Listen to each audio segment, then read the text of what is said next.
송은재 TV 시작합니다. 서병수 국민의힘 전국위원장이 잠시 전에 기자회견을 열고 많이 논란이 되고 있는 비대위로 전환하는 부분에 대해서 명쾌하게 정리를 했습니다. 5일 상임전국위원회를 열고 9일 전국위원회를 열겠다. 비대위 전환을 논의하는데 비대위가 결정될 것이다. 비상대책위원회로 지도체제가 전환되고 나면 다른 요인 관계없이 이준석은 자동 해임되는 것이다. 새로운 지도체제가 뽑히는 것이다. 이전 지도체제는 완전히 붕괴되는 것이다. 전당대회는 가장 빠른 시기에 열겠다. 9월 말 10월 초 예상이 됩니다. 차기 당대표의 임기는 2년이 될 것이다. 이준석의 남은 임기가 아니라 2년이 된다.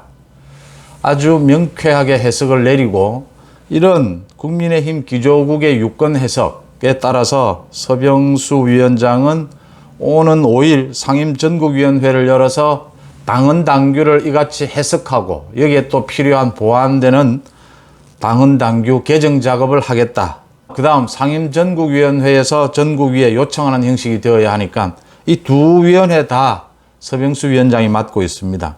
오는 9일 전국위원회를 열어서 최종 결정하겠다. 오는 9일 전국위원회에서 비상대책위원장까지 임명하겠다. 기자회견에서 서병수 위원장이 밝힌 것은 아주 명쾌합니다. 지금 많은 논란들이 일고 있습니다. 전당대회를 언제 여느냐에 따라서 이준석이 복귀할 가능성이 있느냐 없느냐 이런 많은 논란들 그 중심에 이준석이 있습니다. 이준석이 복귀할 수 있느냐 없느냐를 놓고 그러니까 두 갈래로 딱 나뉘어졌다. 국민의힘이. 이 부분을 전체적으로 아주 자잘한 많은 논란들도 있지만 전체적으로 서병수 위원장이 깔끔하게 정리를 했습니다. 이준석이 윤리위에 징계를 당하는 그 순간 그것은 당대표에서 사고다. 그래서 직무대행으로 간다. 지금은 비상 상황이니까 비대위 체제로 간다. 비대위 체제로 가는 것은 권리다. 당대표는 영원히 돌아오지 못한다. 가장 빠른 시간 내에 전당대회를 열어서 새 대표를 뽑고 이 새 대표는 당헌 당규 개정과 필요 없이 2년의 임기를 갖는다. 2024년 총선까지 모두 책임을 지는 정식 임기입니다. 2년의 임기를 갖는다. 이렇게 해석을 했고 전국위에서 이걸 추인하게 되면 이제 모든 것은 자동적으로 다 정리가 된다라고 하는 겁니다. 가장 걱정이 되는 것은 이준석이 오늘 기자회견에서도 나왔습니다. 이준석이 효력정지 가처분 신청을 할 경우에 법적 대응을 할 경우에 어떻게 되느냐. 아주 걱정이 되는데 서병수 위원장 얘기는 설득도 해야 하고 그러니까 명예퇴진할 수 있는 방안 설득도 해야 하고 또 법적 대비도 해야 한다. 이 부분 결론적으로 말씀을 드리면 정당에서 정치권에서 결정하는 부분이 아주 중대한 하자가 있기 전에는 재판부는 사실은 판단하기를 꺼립니다. 판단하지 않는 것이 지금까지의 쭉 관습적인 것이었습니다. 그 이유는 정치의 영역은 굉장히 상상력이 존재하고 국민의 여론에 따르는 부분이 많다.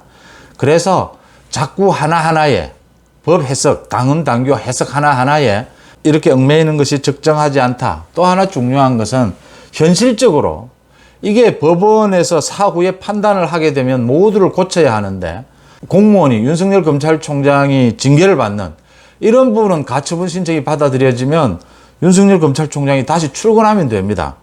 그런데 이 국민의힘 비대위 이런 부분은 이미 비대위가 서 있는데 이게 다시 가처분 신청이 받아들여지면 문제가 복잡해지는 것입니다. 현실적으로 당대표가 2명이 되고 이준석 기존의 당대표는 사실상 정치적으로 항의를 할지언정 별 의미가 없어지는 이렇게 현실적으로 법원의 결정이 더 혼란만 가져온다. 그걸 이제 실익이 없다, 법익이 없다, 이런 형태로 해서 이 재판을 보통 결론이 그렇게 납니다. 이것은 정치권에서 풀어내는 것이 온당하다. 정치권에서 결정을 하는 것이 맞다. 이렇게 판단을 하는 경우가 많아서 이준석의 가처분 신청을 낸다라고 하더라도 홍준표나 하태경 등등은 이준석이 가처분 신청을 내면 이길 가능성이 높다 이렇게 이야기하는데 그 정반대로 해석하는 법조인들도 많고요.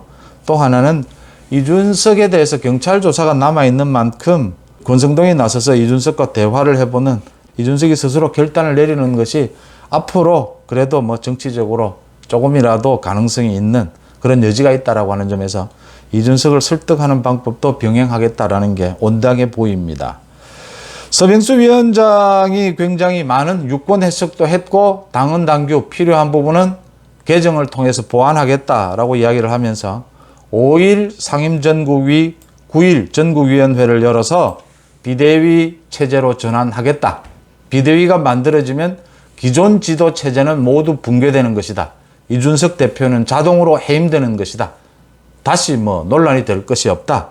가장 빠른 시간 안에 전당대회를 열어서 새로운 지도체제를 꾸리고 그 새로운 지도체제는 당헌당규 해석상 2년의 임기를 보장하는 것으로 해석한다.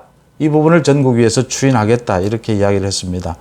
9일 전국위에서 비대위원장 임명도 하겠다라고 했습니다. 비대위원장 부분은 이렇게 되면 2개월 남짓 비대위를 이끌게 되는데 전당대회 관리로 권한이 축소가 됩니다. 그렇다면 당내 중진들이 맡아서 하는 것이 좋다. 큰 의미가 없다라고 보입니다. 당내 5선급 중진들 누가 맡아도 괜찮지 않겠느냐. 서병수 위원장이 또 중요한 이야기를 했습니다. 이런 정치적인 사안을 너무 법적으로만 풀려고 하지 마라. 법적으로만 푸는 것이 한계가 있는 것이다. 정치적인 사안은 정치력을 발휘해서 풀어나가는 것이 맞다. 그래서 비대위 전환도 지금이 비상 상황이라면 이 비상 상황을 정상화시키는 것이다.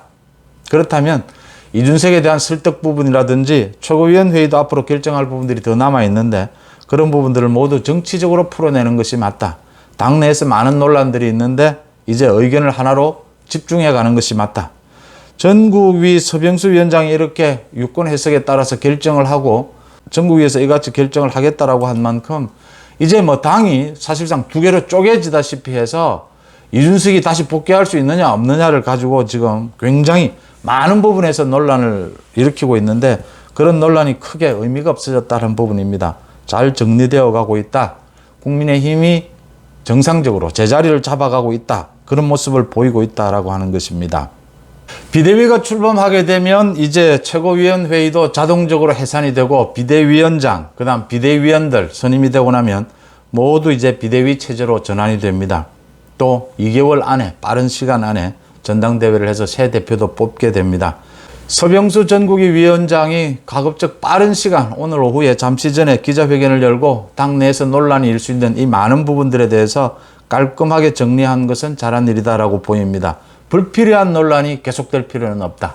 지금은 국민들에게 신뢰를 다시 받아야 되는 상황이기 때문에 이준석이 법적으로 대응해 오더라도 거기에 그대로 대처를 하고 또 이준석과 대화를 하는 방안도 열어둔 것, 이런 부분들은 현명해 보이는 대목입니다. 송은재TV 마칩니다. 고맙습니다.